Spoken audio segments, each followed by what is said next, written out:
Here we are, the first stop on the downfall of COD zombies. This is by far the most confusing entry because I don't really know how we got to this point. Right off the heels of Black Ops 3, how do we wind up with another entry that feels so disjointed from the rest of the franchise? Jason Blundell was still helming the ship.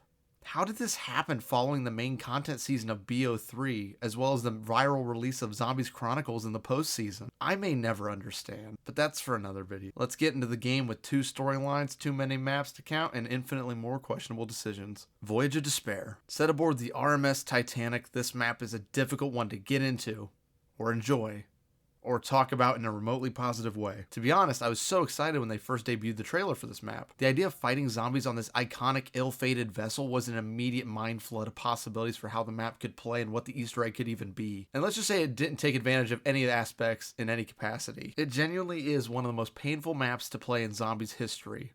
And let's talk about why that is. Close quarters. There are about 2 decently open areas on the map that are on the top deck, and just about everywhere else on this map is a single wide hallway that even on low rounds feels dangerous. And on later rounds is a death sentence. I would fix this up by widening the corridors and making different decks play differently overall. Most of the spaces are cramped or unusable for other reasons, and this really makes the map unbearable. And as a bonus note here, the entirety of this map at large looks the exact same. Like in no other zombie map would I be this lost on where I am actually standing in it, and the only way I can discern where I'm at is because this game gives you location names in the corner of your screen. The Kraken. If you were to ask zombie players to list every single wonder weapon from Treyarch Zombies, I am willing to bet they'd miss this one. It is so lackluster that it's not even funny. This is a weapon where every variant is bad. There is no redeeming qualities to it. I want to completely overhaul this weapon. Let's change the effect to be wherever you shoot the weapon, a giant Kraken style tentacle would emerge, killing all the zombies in its area of effect. I think this would make the weapon stand out a bit more overall. But I feel like at the end of the day, just about anything you can come up with here is better than what we currently have in the map.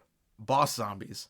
This map seemed to be having an identity crisis when it came to special zombies, as it feels the need to have 2 special zombies on top of the 4 catalyst zombie types, which could be a whole video on their own. This map has the Blightfather and the Stoker. Why both of these, you may ask? Direct that question elsewhere. Not only is the Blightfather used in every Chaos map barring one, but it and the Stoker are just not fun to play against as they have boring mechanics and are just massive bullet sponges that actively take away from the fun of the map. I say keep the Stoker on the map, remove the Blightfather altogether, and make the Stoker actually fun to play against. Maybe giving him an ability to cause a shroud of thick black smoke or radiate heat like the napalm zombies from Shangri-La. Really giving him anything here would be an improvement because as it stands he is boring and I would argue he's one of the least inspired bosses. 9. This is a map that was entirely designed with the BO4 systems at heart. This gladiatorial arena is honestly a pretty good map. Why is this map even called 9 in the first place? Like, did I miss something? But anyway, let's get into the arena and see what we can change about it. Crowd affinity. This system was an interesting idea, but I feel like it wasn't explored enough. Because you'll end up just getting a bunch of fire sales chucked at you with high affinity and garbage at low affinity. I feel like there should have been more at play here, like raining max ammos with high affinity. Because currently I believe it can only drop the aforementioned fire sales, full power drops, and double points, and by the time you get to a high crowd affinity, these are relatively meaningless. Maybe make it with a high affinity, perk prices would reduce, or the mystery box weapons would come out at least pack-a-punch one time. Death of Orion. This map's wonder weapon is one of the most unique visually, but somewhat familiar in effect. While I don't want to reduce it down to saying it's just another Wonder Waff, when it's really not. When a charged shot hits an enemy, it will lift them up into the air and chain lightning to other zombies, effectively stopping them in their tracks. But the kill potential on this gun drops almost as soon as you cross into the mid-20s. Which it does have a decent amount of ammo, but when it's going to take so many shots to continue getting kills, that ammo pool will dry out before you know it. The lightning chaining off the charged shot target should do more damage overall, or make it to where the zombies who are connected to the zombie that was shot would die after the effect expires. Tigers.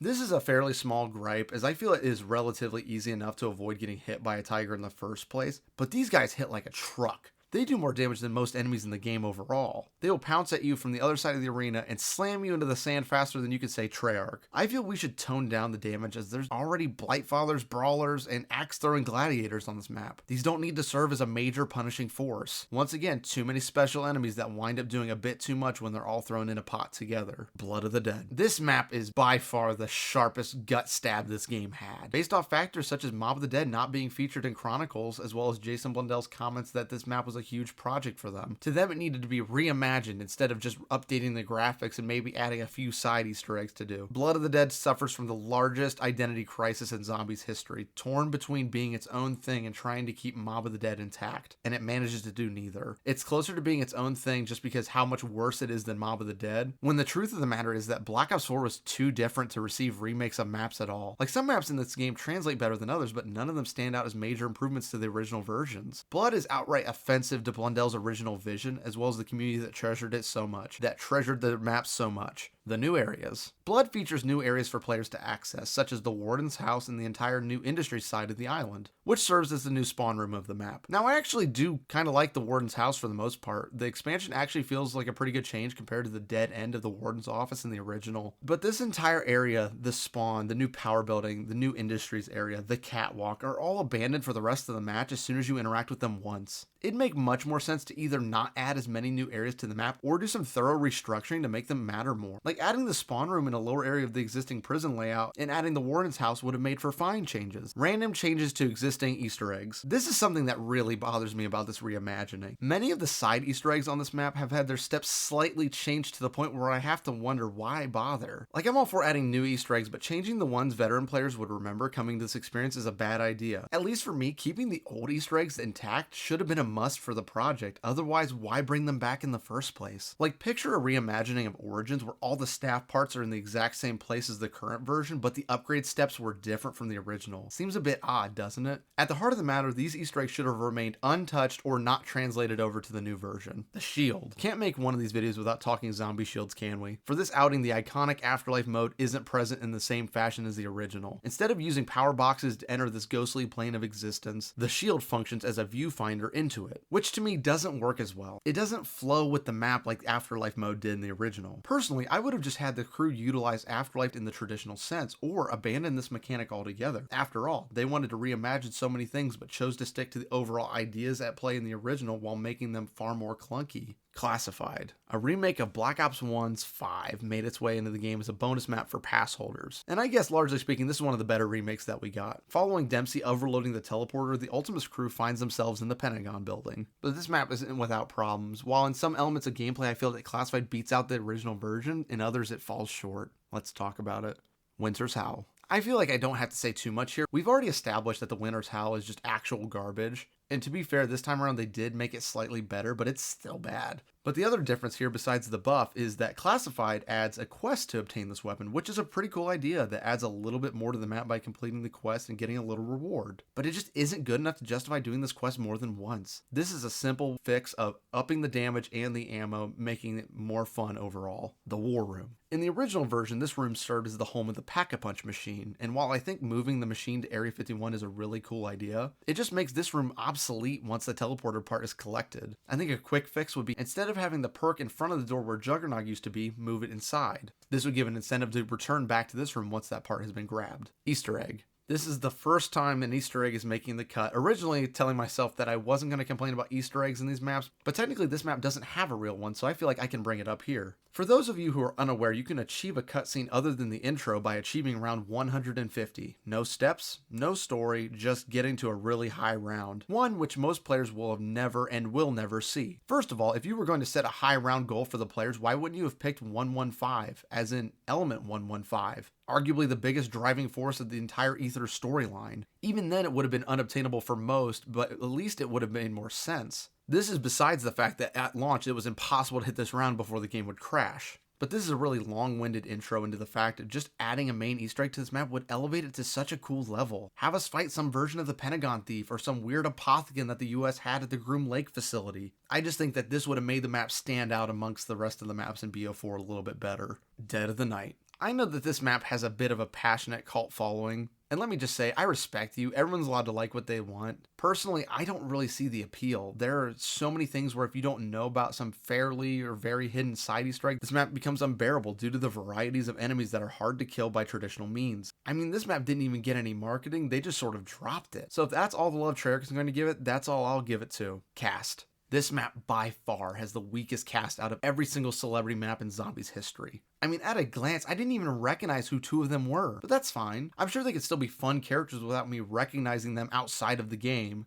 Wrong. Every single character is mediocre at best, miserable at worst. They aren't likable. They're just annoying wastes of potential for the most part. From bad writing to some even having relatively bad performances. I just feel that rethinking the cast list here would serve the map better overall. Enemy types. This map features more than traditional zombies, as there are also werewolves and vampires or Nosferatus, and for your first few encounters it's not too bad, but as the rounds progress the werewolves become nothing more than a massive tanky enemy with offering no real memorable gameplay other than being really big. And the Nosferatus end up being nothing more than the annoying steroid abusing cousins of the denizens from Transit. I would consolidate to only having one of these. Personally, I would opt to keep the vampire enemy types over the werewolves any day for this type of environment and map aesthetic. Map knowledge requirements. No other map do I feel that you are entirely dependent on YouTube guides to be able to play a map at all. Without double tap, Pack-a-Punch is even more of a necessity, and getting Pack-a-Punch without a guide is genuinely the worst. And it doesn't stop there. From secret silver bullet upgrades to deal with these werewolf enemies and a steak knife melee to deal with the Nosferatus, it's just too many things. And that's coming from a person who gravitates towards the more recent zombie entries, so I'm no stranger to more complex maps. But I feel that this is just a jump too far. I will say, once you know these things, this map is actually pretty fun, but without it, it feels abysmal. So why wouldn't we just simplify some of these map mechanics instead of becoming so convoluted that it trips over itself? Ancient evil. The lost city of Delphi sits deep in this earthly chasm and even deeper into the Greek mythos. This is what the Chaos storyline should have been doing from the start. These characters in this outing are by far the best versions that they ever were. The gameplay was fun and the map actually has a good layout overall. Like, why wasn't this the launch map or at least the first DLC? This is what Chaos needed to get players interested in a new storyline. I mean, this was a genuinely fun map. It's just a shame it didn't come sooner to save the Chaos storyline. The gauntlets. I could really just poach my own videos for this segment if I really wanted to, because this is about to sound really familiar really fast. But for whatever reason, the Charon gauntlet is leagues better than the rest, with a monkey bomb effect, insanely high damage, and is more efficient on ammo than the other gauntlets. I don't know why we feel the need to keep doing the 4 variants of a weapon just for one of them to be insanely strong to stand on the other's shoulders, while the rest feel like garbage. Balance these out so they feel competent and fun. I mean, make them all as strong as the Charon's gauntlet for all I care. Just don't have some feel like total garbage and waste of time. Bosses. And they felt the need to put it in nearly every single map, as we've already discussed.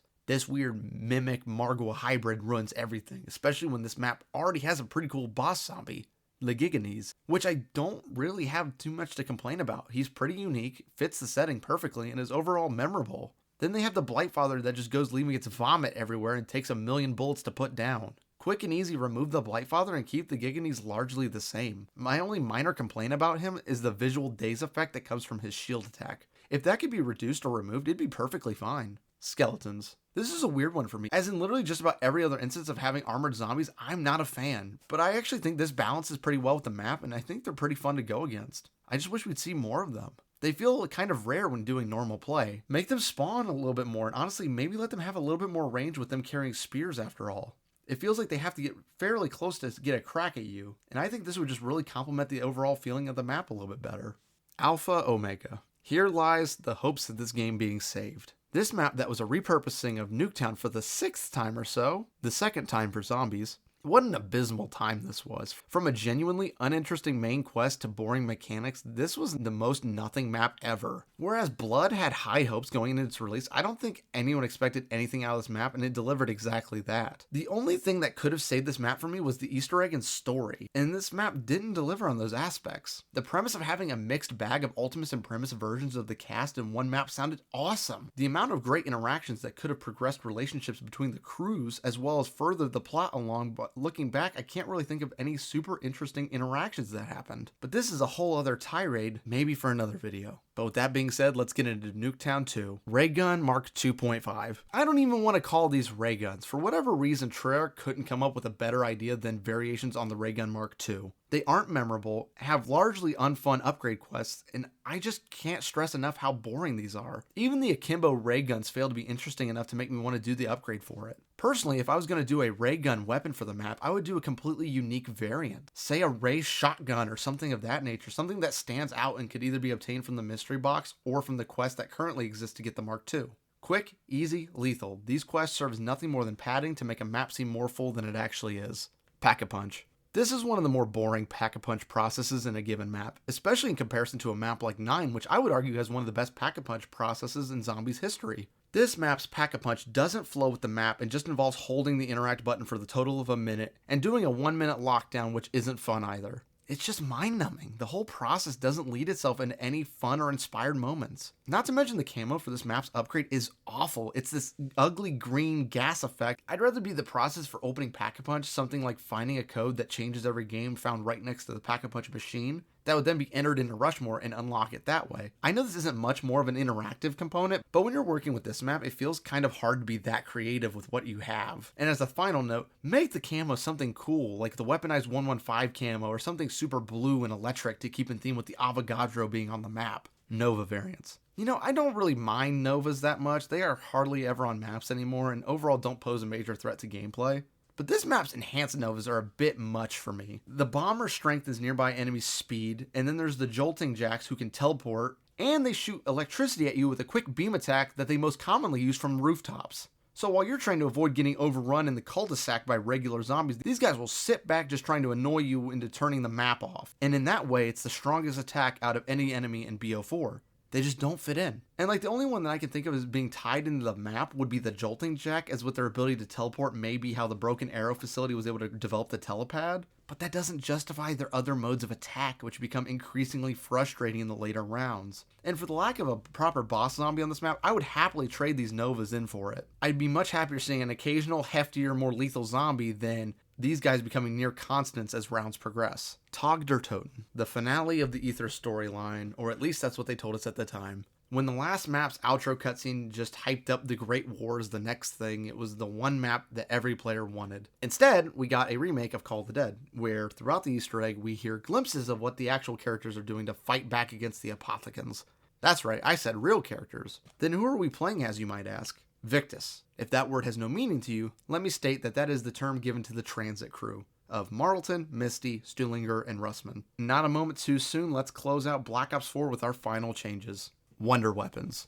This map is a contender for the map with the most wonder weapons, but if you want to know why it's substantially harder to get to round 100 on TOG compared to Revelations, let me tell you, it's because they're garbage. Two of them are new, being the Tundra Gun and the Wunderwaffe DD Sharpshooter. Both of these are just horrible. The Tundra Gun is an awkward version of the Thunder Gun but with splash damage, which is odd since this map also features the traditional Thunder Gun, so why would you ever use this one? And the Wunderwaffe Shooter, as I will refer to it for the remainder of this because it has an awful name, is genuinely horrible unless you can manage to hit consistent headshots, which, with a sniper rifle against Black Ops 4 zombie speeds, becomes a nightmare. Also, why is there a new sniper wonder weapon on TOG, the remake of Call of the Dead, and not bring back the Scavenger? Like, come on. This was the perfect place to bring that weapon back with a proper buff and have it here instead of this awful cousin of the classic Wunderwaffe. This whole box lineup for wonder weapons other than the Mark II ray gun and classic Thunder Gun is awful. So short point made long, I feel that the Wunderwaffe Shooter should be replaced with an improved version of the Scavenger and replace the Tundra Gun with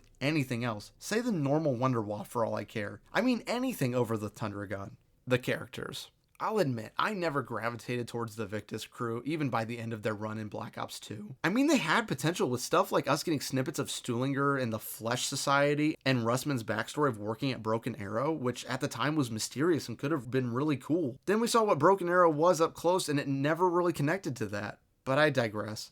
Point being, these characters just didn't work, and to supplement them here as the saviors of the Ether storyline by being the only ones who could get the seal of duality that we use to bring an end to everything. But even in the dialogue of the map, these characters haven't seemed to change or further explore their backgrounds. After all, they had a whole run of comics discussing them, and it barely connects to that, with Richtofen putting them in the ice below Alcatraz being the only real connection. Really, it shouldn't have been this crew, or if we have to keep them, then they needed to feel like proper evolutions of these characters instead of carbon copies of the characters from 10 years ago. Dynamite. This is really down in the nitty gritty, but the dynamite barriers seem like an artificial bolster to the amount of time it takes to open up this map. Like, it's super arbitrary about when you can come across one of the flaming zombies that you need to hit with a snowball in order to get one part out of 3 pieces needed to craft a single piece of dynamite. I would say make dynamite be used to open up certain new areas of the map rather than alternate paths and shortcuts. Well, that brings us to the end of the BO4 changes video. If you enjoyed this video, be sure to hit like. Next week we'll dive into Cold War zombie changes. To avoid missing that video, go ahead and hit subscribe. Hey, want to see me before the next video? Go ahead and check me out at Real Fighting Lime 1 on Twitch. The link is on my channel page. And with that being said, I'll see you in the next one.